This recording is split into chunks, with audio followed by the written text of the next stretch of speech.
Hello and welcome to this lecture for the Chrysalis Diploma in Counselling Skills and Theory. This is for Component 4, Stress, Anxiety and Self-Defeating Behaviours. And this is Module 4, which focuses on stress and anxiety. You can find the standards to be met by this particular component outlined in Moodle and in your written course materials. Today, I will share some slides with you throughout this lecture, and you will also be able to download these from Moodle if you wish. Do please note any questions that you might have as you're watching this lecture, and take these to class to discuss with your class tutor. Okay, so we're going to make a start. And we're going to consider stress and anxiety together first, remembering that although they're not the same, they do share certain characteristics, certain responses.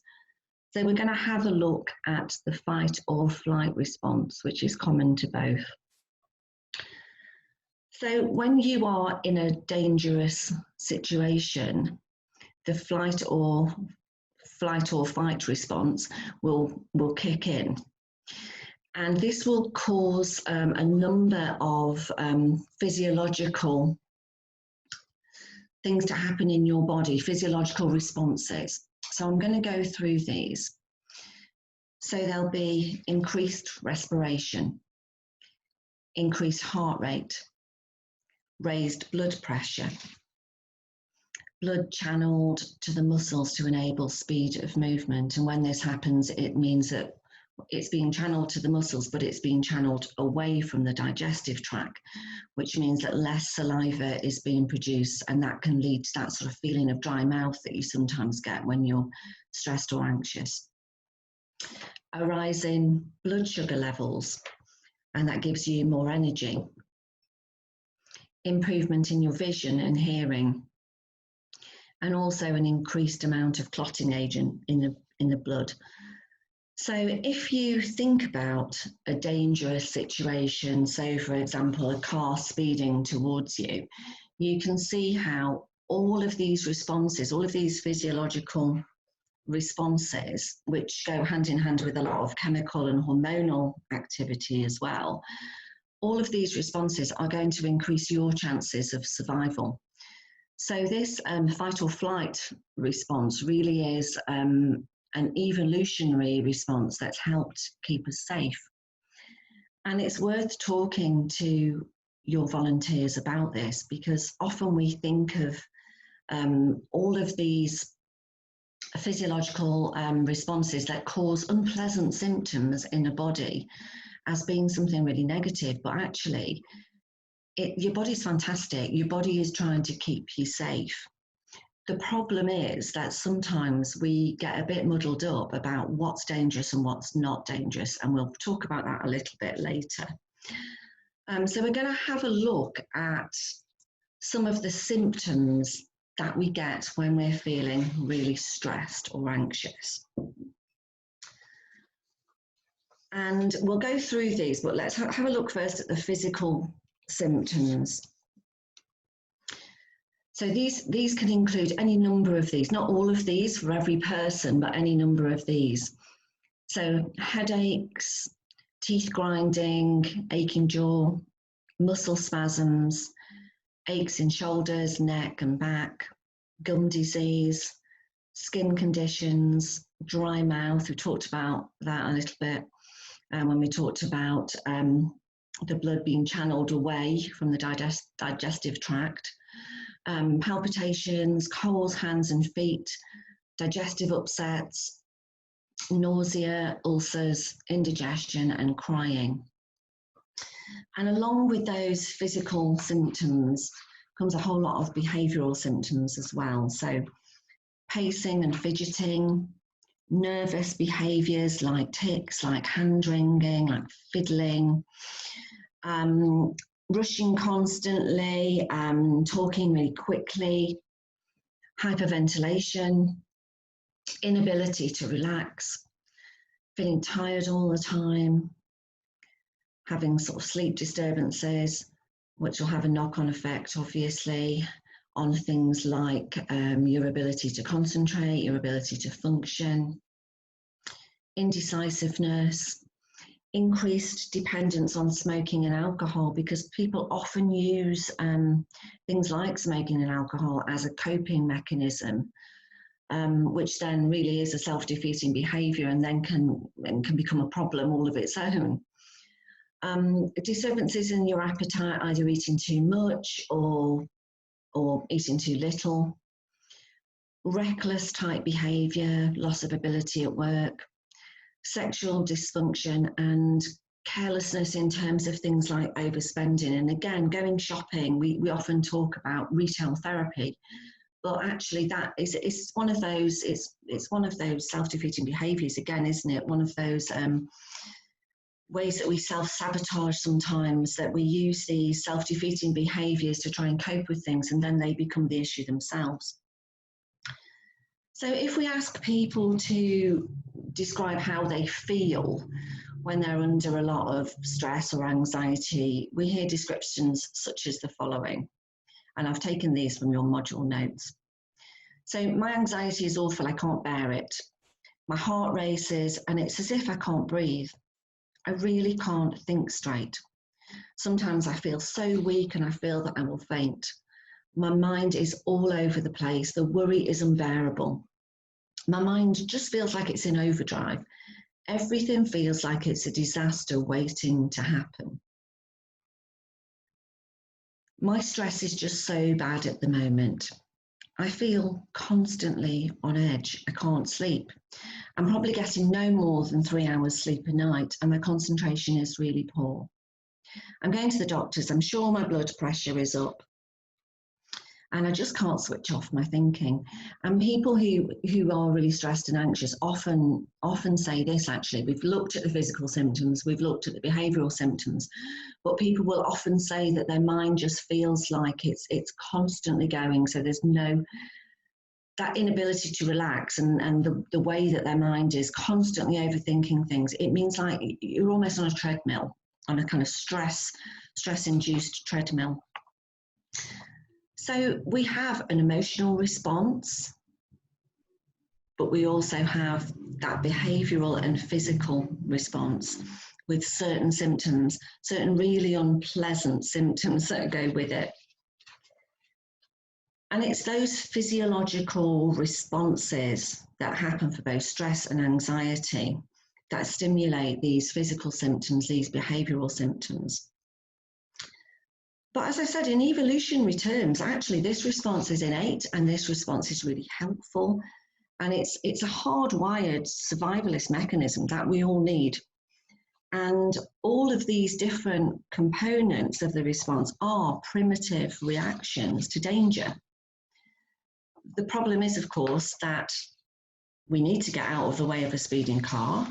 If a wild animal was chasing us down the street, we would need to be able to get out of the way really quickly. But the problem is that for most of us, those issues aren't present in our life, but we still have a lot of stress and we still have a lot of anxiety. So somewhere along the line, things have got a little bit muddled up, where we're seeing situations that aren't really dangerous if we look rationally at them, but they're still causing these same unpleasant responses that are really not necessary. So let's have a look now more specifically at stress. And stress is a state of emotional or mental strain resulting from adverse or demanding circumstances. Stress is situational, and it usually arises from something quite specific. Many people that are experiencing stress are also experiencing some kind of change or loss or transition in their life. And so this stress inventory was produced with this concept in mind. So I'm going to read down it. So the death of a partner is rated the highest on our stress inventory. Next comes divorce or permanent separation. Weighted equally, we've got death of a parent or getting attacked, getting mugged. And then we've got getting married, a traffic accident where nobody is injured, but it still carries with it a level of trauma, death of a favourite pet, discovering you're going to become a parent for the first time, getting the sack, moving house. Then we've got taking an exam, the birth of a child, starting a new job, being 2 hours late for an appointment, having a job promotion, having sexual problems. And lastly, we've got travelling by plane, losing money by gambling, and arguing with a partner. Now, I think when you read that, you probably start thinking about what stresses you out. So, for example, when I read that, I love travelling by plane. It's the start of my holiday. So I don't find that stressful at all. It's a really enjoyable experience. But for some people, actually, travelling by plane might be right up there, right at the top, because for them, it's a really specific anxiety or even a phobia.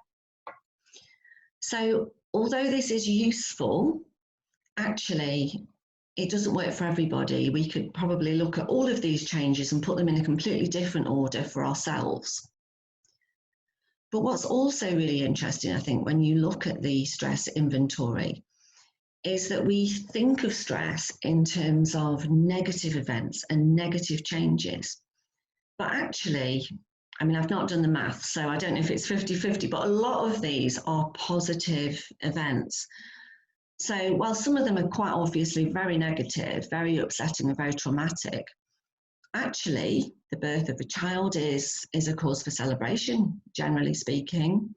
Having a job promotion is a lovely thing to happen. Getting married, for most people, for the vast majority of people, is a great time in your life. So stress isn't just about negativity, it's about change, and it's about coping with change, because even with those really positive life events and experiences that I've just mentioned, they come with a lot of upheaval. And actually, it's said that in terms of significant life changes or significant life changes that you experience throughout your lifetime nowadays, it's said that there's so many more than people used to experience 30 years ago. And actually, life now is about 44% more difficult than it was 30 years ago, because we just seem to have these more significant life experiences. So if you think about divorce, for example, a lot more people get divorced now or separated. There's just more change in life now. And actually, stress is a really, really common issue for many people. About 75% of all time lost in the workplace is down to stress, for example. Workplaces are very stressful places to be, often. Up to about 90% of all visits to the GP are down to stress. Actually, people might go to the GP about a number of things that relate to those physical or emotional symptoms that we looked at earlier. But in effect, those are down to stress. So we're going to look at this diagram now. We're going to look at it initially the way that it talks about stress, the way that it applies to stress, and we'll talk about anxiety afterwards. So we're starting with the threat. Now, it could be a dangerous thing, if we look at it rationally, but it's something that you think of as a threat. So it could be that plane ride. It could be having a baby. It could be getting married. Anything that is a change, let's say, anything that involves a transition in your life is a potentially threatening life experience in terms of the physiology of stress. So we look first at that fight or flight response. And there's a lot of hormones that are released during that time: adrenaline, noradrenaline, cortisol, and also those symptoms that we looked at before: increased respiration, heart rate and blood pressure, increased blood sugar, energy to muscles, better vision and hearing, and blood clotting. All of those things that help you survive in a dangerous situation. So let's think about stress now first. So stress is a state of mental or emotional strain or tension resulting from adverse or demanding circumstances. And there are all different types of stress, which we'll look at in a moment. But I want to look at first the general adaptation syndrome. So Hans Sale proposed this, and he saw that we make efforts to adapt to the demands and pressures of life. And he termed this the general adaptation syndrome. And he saw this as a pathway by which individuals and animals as well will maintain our fitness, our health, even our life in the face of threat or trauma or change. So he emphasized as well that stress is normal in life and we can't avoid it, but we adapt in order to survive. And just a note on that, it is worth discussing that with your volunteers actually, because this fight and flight response is something that can be good for us. It's something that helps us. And it's worth talking as well about stress is normal. It's a way that we handle it that makes a difference to our lives. So this general adaptation syndrome has 3 stages, and we're going to go through them one by one. So there's the alarm stage, or the alarm response, where all of that hormonal response is stimulated. So the release of those hormones, which is all in your module notes, by the way, so have a read of that. And we resist that. So our adaptive defenses are continued, immunity is compromised. So this is when we're getting a lot of stress. And these defenses involve various chemicals in our body to be affected. And these have consequences for us physically and emotionally in terms of those responses have effects on our sleep and so on. So the type of symptoms that we see, like headaches, pain, inability to concentrate and so on. But the problem is, if this continues, we get to the 3rd stage, which is exhaustion. Because at this stage, the body has continually tried to deal with stress, and the body's responses are literally exhausted. And this really is chronic stress, where the body can no longer cope with the stress that's put on them. This is the stage at which people often go to the doctor, often go to see their GP, or might come to see a counsellor. And one of the issues is that often people use ineffective strategies to deal with stress. So they might start to overeat, for example. They might start to increase their alcohol or their drug consumption. They might smoke more.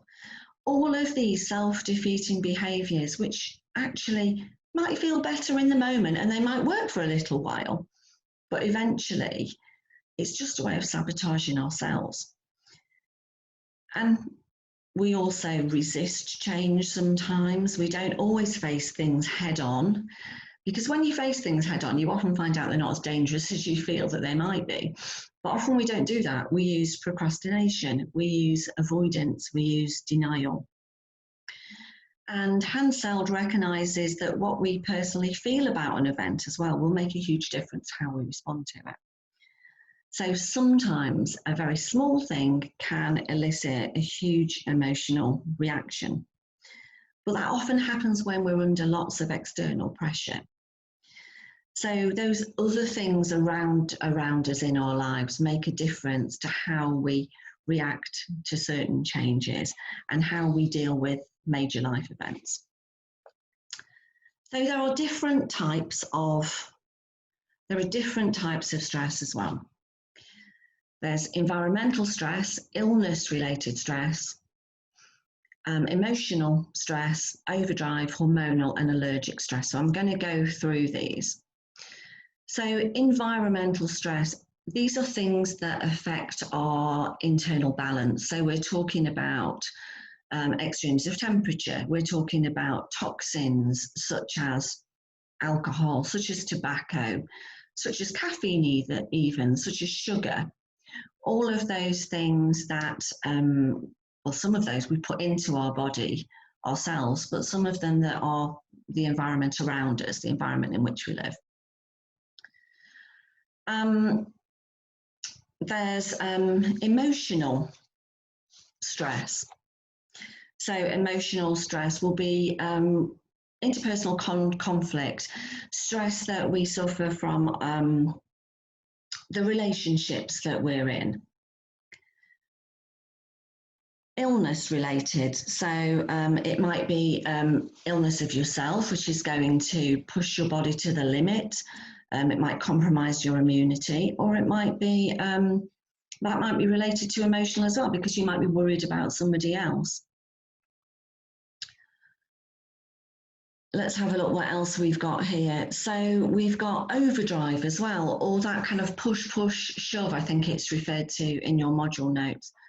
So overdrive in the shape of work or even partying, burning the candle at both ends, always being on call, for example. So this might, I mean, this could relate to lots of people, but if you think of doctors and nurses, for example, who are often on call, or shift workers who don't have a very structured pattern, people in very high pressure jobs. But again, a high pressure job for one person might mean something completely different to another person. It's very unique, isn't it, stress?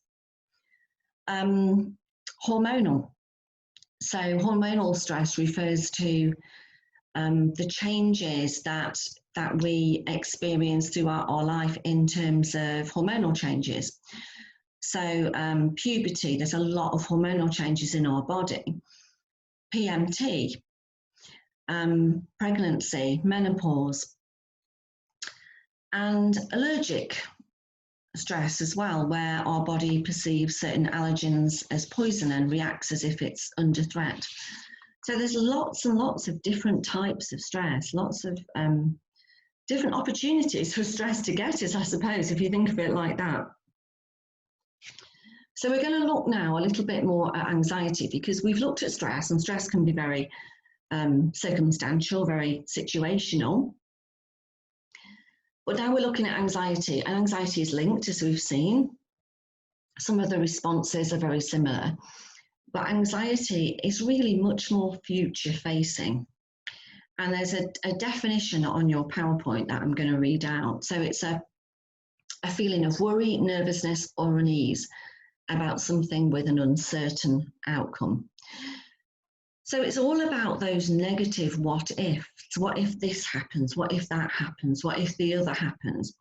Things that might not even happen at all, actually, if we sit back and calm down and think about them rationally. But it's all about those negative what ifs.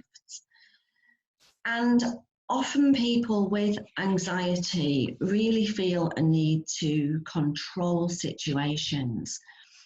And of course, the problem with trying to control situations is that there's only so many situations in life that you can control.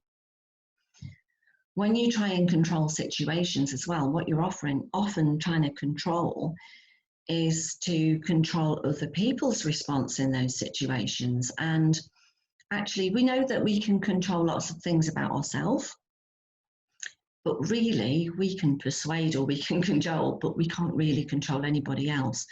And that's quite a big learning curve, I think, for someone who has anxiety, that we can't control other people's behaviour, we can only control our own, and that we can't control the world around us, because the world around us is sometimes quite chaotic. And that's a big it's a big concept, and it's a big learning curve for people with anxiety, that learning to sit with a little bit of discomfort, because the world can be quite a difficult place in terms of, you know, things that happen are not under our control. And actually, anxiety is probably the most common psychological issue that people experience. Certainly, it's probably one of the most common psychological issue that people go to see a doctor about or go to see a therapist about. But actually, within the title, the broad title anxiety, there are a range of anxiety disorders. And I'm going to go through some of these, but they're on your PowerPoint as well. I'm going to try and explain them to you a little bit. So firstly, we've got panic disorder. And panic disorder is characterized by episodes of intense physical symptoms of anxiety that arise out of the blue and feel really, really frightening and really uncontrollable. And the symptoms associated with panic attacks, which can include palpitations, it can include really feeling a sense of detachment, it can include shaking, so many different symptoms of panic attacks, and they can feel really, really similar to the symptoms associated with some very serious physical illnesses. So that if a volunteer says to you when you're practicing with a volunteer and they say to you that they've experienced panic attacks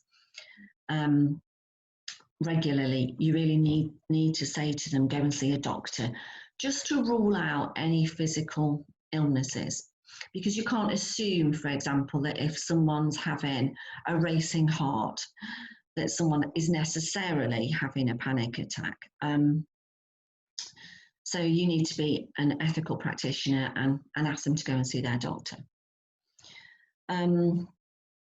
Agoraphobia, so that's a variant of panic disorder where the individual has learned to avoid panic attacks by avoiding certain situations where they believe they will occur.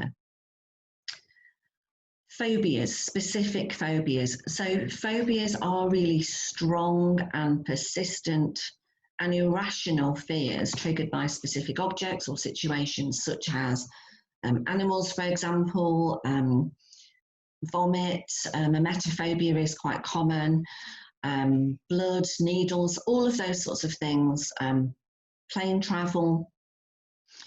And these can be learnt in childhood, because if your parent has a phobia of, say, the dentist, you might learn that dentists must be scary because children look to their parents to teach them what's scary and what's safe in the world. So that's often how phobias can persist through generations.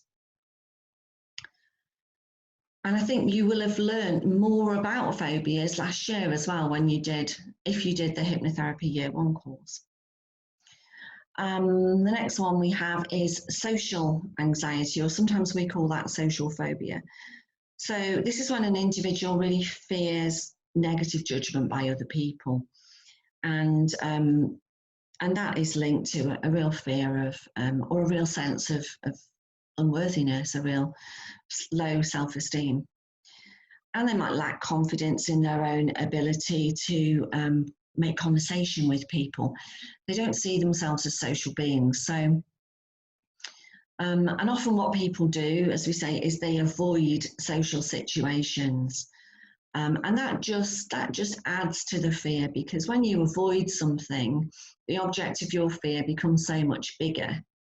Often if you actually face that fear, even if you face it in very, very small steps, you realise that actually spiders, plane travel, social situations, not actually that scary. But by constantly avoiding something, the object of your fear becomes so much bigger. We've also got obsessive compulsive disorder. Now, this is quite complex, and it's not something you would work with in year 2, certainly. But OCD is marked by a range of obsessions and or, because not necessarily both, but and or compulsions that can take up a large amount of the individual's time. Quite ritualistic behaviours are experienced in an attempt to control or stop fearful thoughts. And many of those thoughts are themed around an over-responsibility for yourself or an over-responsibility for other people. So maybe for the safety of other people, because they fear that their thoughts or actions can have untoward consequences. So this sort of checking behaviour is, OCD might be characterised by checking behaviour or certain rituals that you have to go through.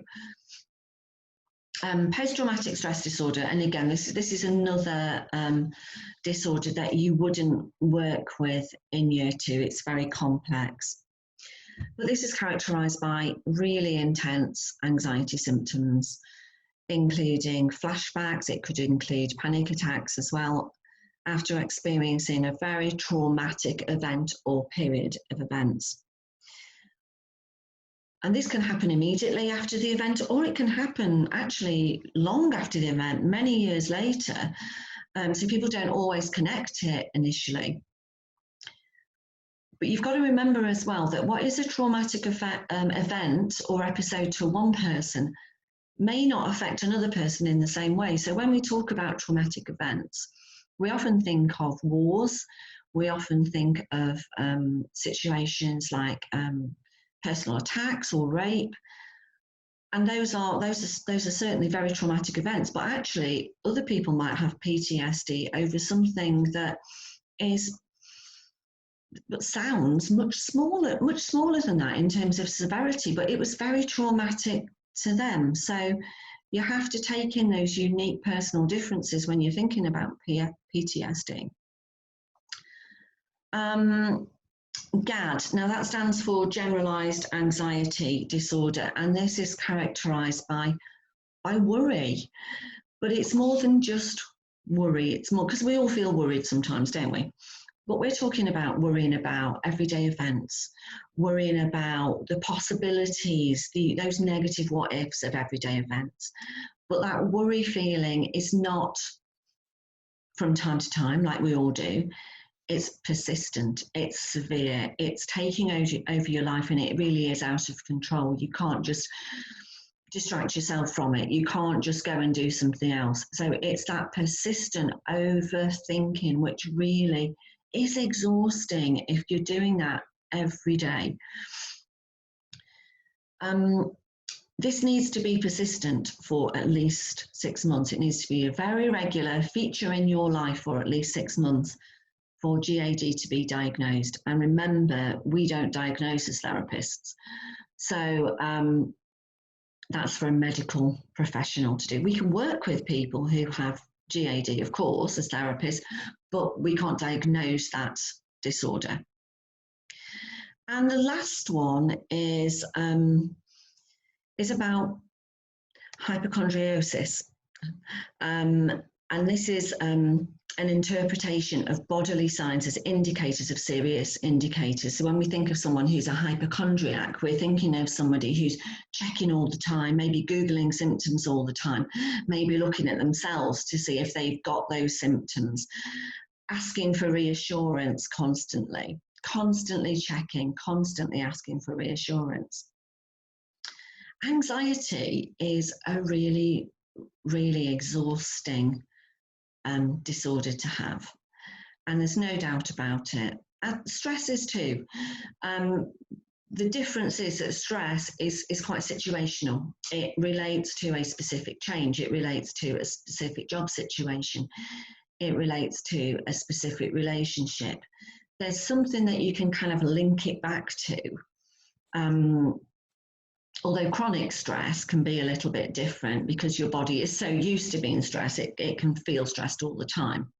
But generally speaking, people might have episodes of stress that are related to a situation. But anxiety is a little bit more all-pervading because it's a more general feeling that things are going to go wrong. It's more future-facing.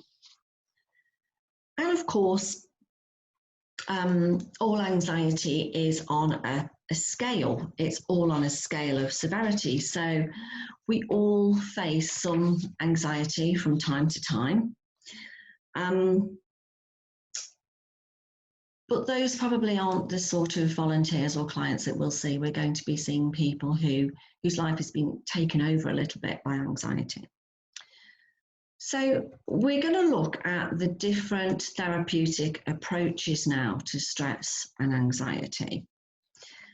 The pluralistic approach refers to a type of integration where we can use different elements of different approaches in our work. And there's you will have been receiving through Moodle some supplementary information every week, and there is some supplementary work on the pluralist approach, which will be really useful for you to read, and it explains it a bit more and it goes into that approach and the history of that approach and how you work with it with volunteers a little bit more. So that would be worth looking at. So I'm just going to look at the different approaches and what they say about anxiety. I'm going to do it really briefly, so there's a little more about information in your module notes.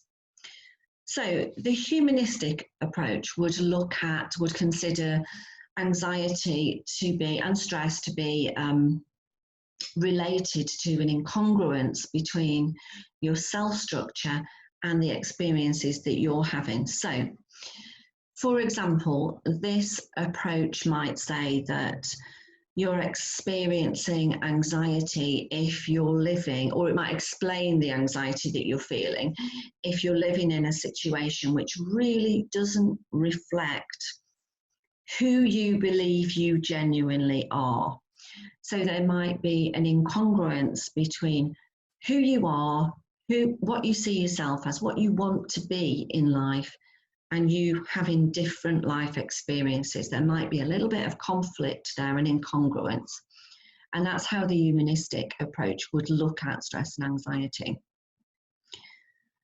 The psychodynamic approach, on the other hand, would assert that there is a core inner conflict present when we feel anxiety or stress, whereby something feels threatening to us and is causing us anxiety.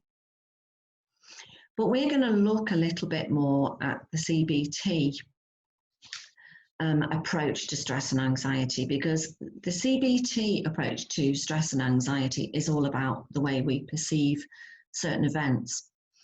We perceive certain events differently, and that would be linked back in CBT to those thinking errors, those cognitive distortions that we develop through our core beliefs, that we develop through experiences, and so on.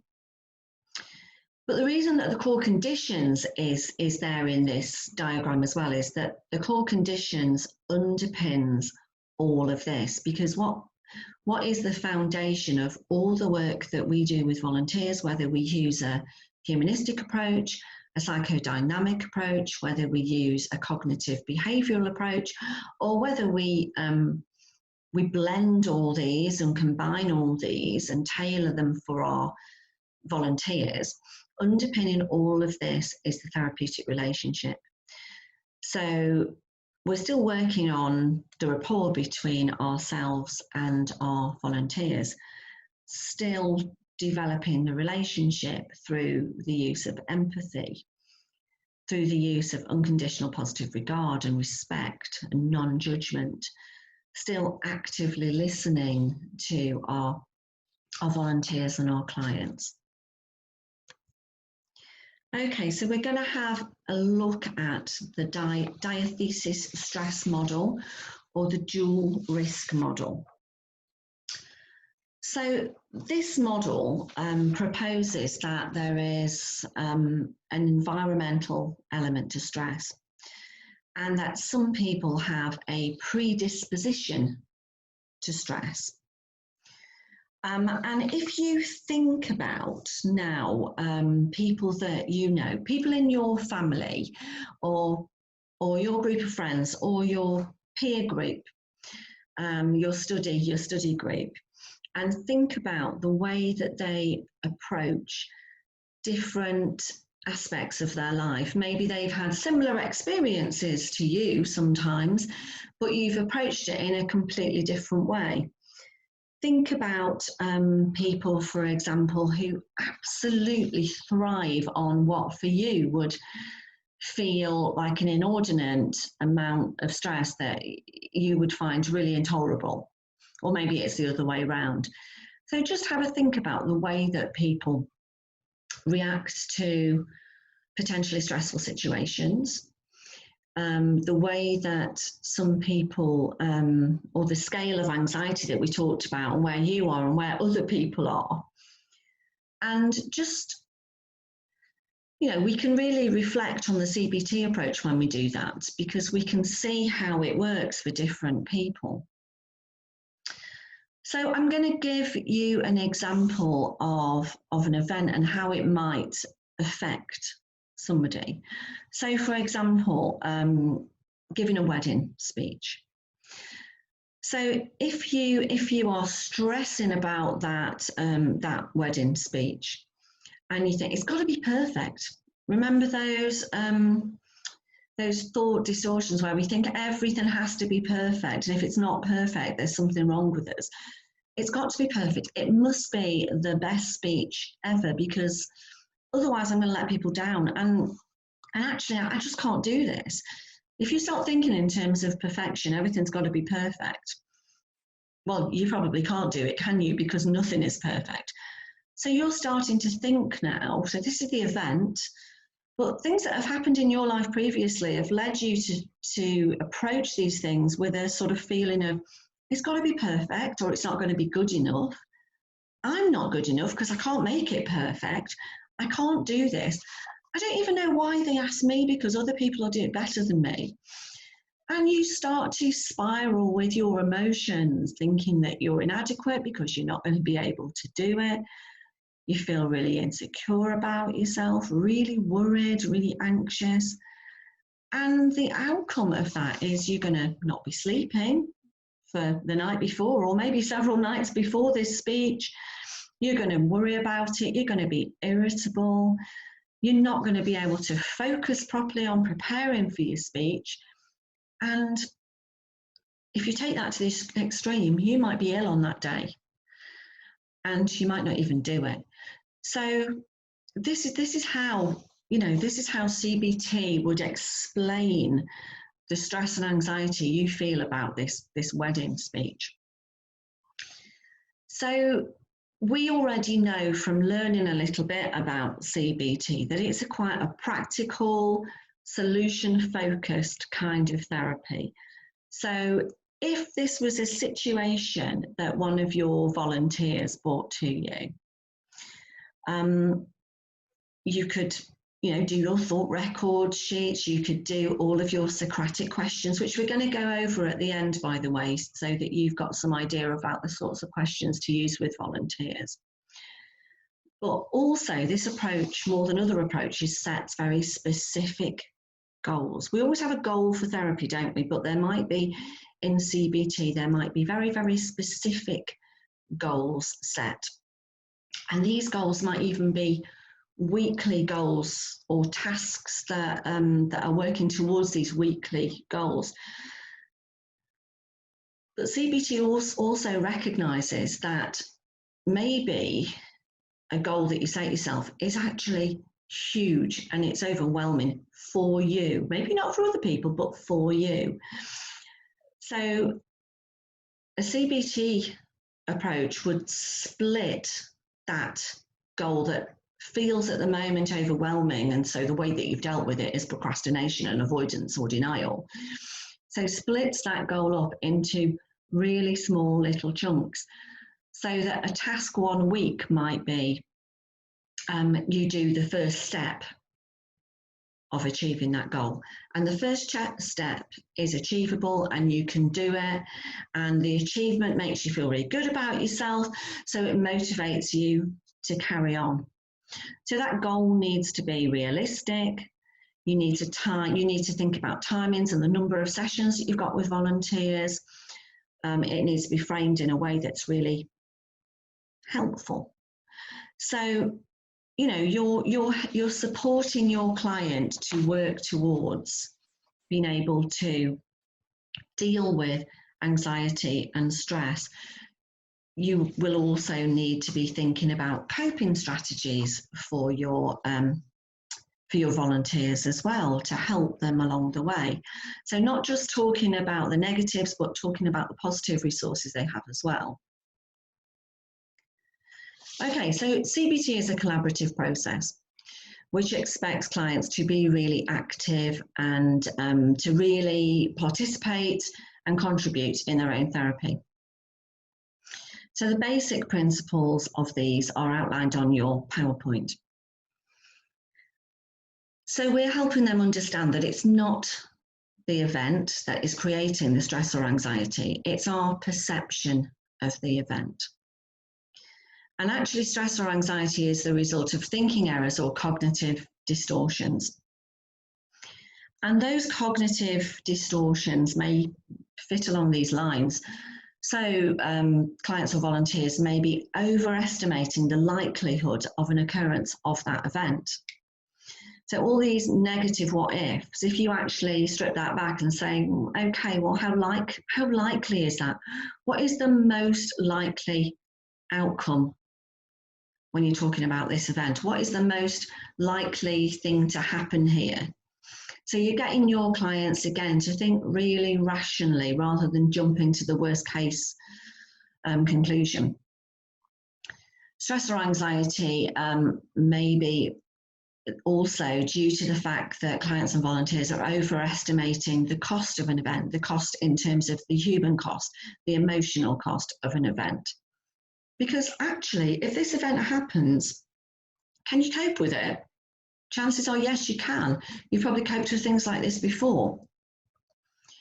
Also, clients and volunteers may be underestimating how they can cope with an event. They may be forgetting all the positives, all the internal resources they have, because they might have coped with situations like this in the past, and it might be a good idea to talk about those and remind them that actually they have an inner strength. You know, they can cope. They're a lot stronger than they think. They also have other resource factors that will help them. They have support from family and friends, for example. They have coping strategies that they know that they can use. And that's the last one, underestimating all the resource factors. So how others can help, how they can help themselves.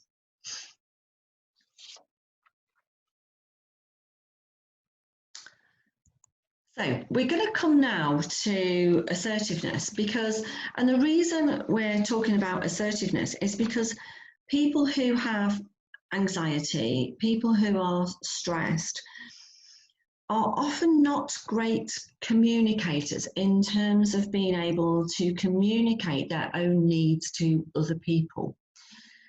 So people, for example, who get very stressed at work are sometimes, I'm generalizing here obviously, but sometimes very stressed at work because they're yes people. They can't say no to things. If someone asks them something, they feel really guilty if they turn it down, even if they've got really good reasons for turning it down, or they just don't want to do it. So often it's that lack of assertiveness, and it's that lack of ability to put your own needs first. It's great to be caring about other people, but sometimes we have to think about caring about ourselves as well and keeping ourselves safe. So assertiveness training can be a great thing to do with clients.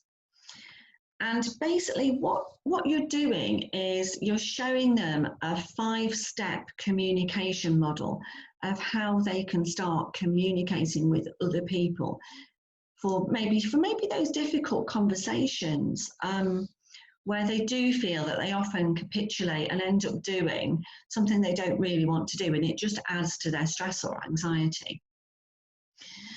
So this 5-step communication model goes like this, and I'm going to explain each step as we go along. So the first step for this would be to approach the person. And here you can talk about not just assertive communication, but assertive body language too. So approaching the person for this difficult conversation, perhaps by standing up straight, shoulders back, by making eye contact, by kind of in effect showing someone that that you mean business, but doing it calmly, not in any kind of confrontational way. This is all about staying calm, asserting your rights in a very calm manner. Because we all know that if we get into a sort of confrontational situation, then that causes defensiveness and the whole communication breaks down. So approaching the other person, feeling calm, showing a calm demeanour, standing up straight, making eye contact, ready to speak clearly.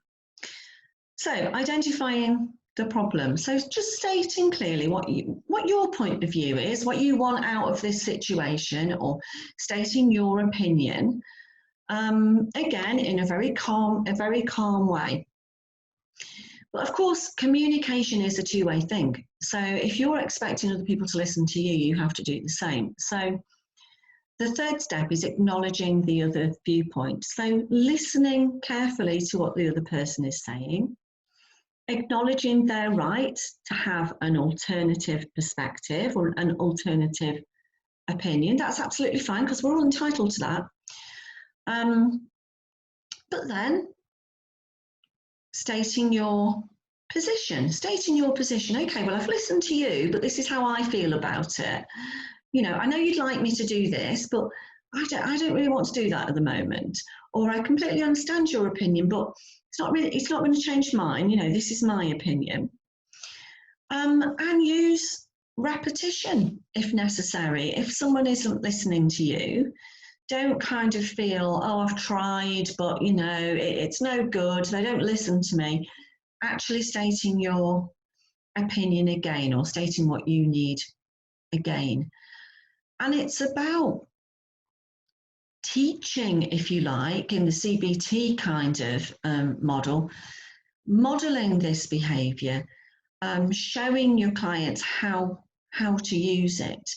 Remember, CBT is much more directive, and you can share strategies with your volunteers. You can discuss with them ways that they can cope better. You can ask them to practice a little bit of this kind of thing if you think it would be useful to them. There is, in your module notes, there is something called, there's a page on a Bill of Rights as a human being. And that can be a really useful thing to print out and give to volunteers, because it's a reminder of their rights as a human being, because everybody has these. Go through it with them. Don't just print it out and give it to them, but discuss it with them, explore it with them, because they might read it and think, well, I don't feel I have got those rights. So you can explore with them why they don't think they've got those rights, where those beliefs about themselves come from. And in doing that, you might have to talk a little bit about some of the past experiences they've had, about their childhood even. So I'm going to just read a few of them. This isn't the Bill of Rights in its entirety, but it is an excerpt. So I have the right as a human being to share my own needs and set my own priorities. I have the right to be treated with respect and equality. I have the right to express my feelings. I have the right to express my opinions. To say yes and no for myself without guilt. That's a really good one for people who kind of are yes people and feel really anxious because of that. To make mistakes. Great for people who are perfectionist, to remind them that that's okay. To be listened to, and to decline responsibility for other people's problems.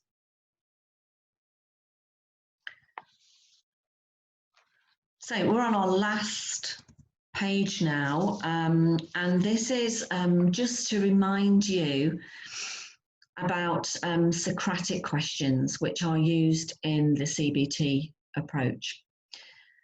And this is here to help you with your practical work. It's a really, really good way to help your volunteers to consider situations from different angles, because it's not our job to just tell people what the different angles are.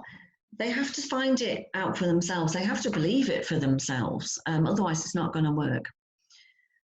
So I'm going to read out the examples that are really good ways to get your volunteers to start considering situations.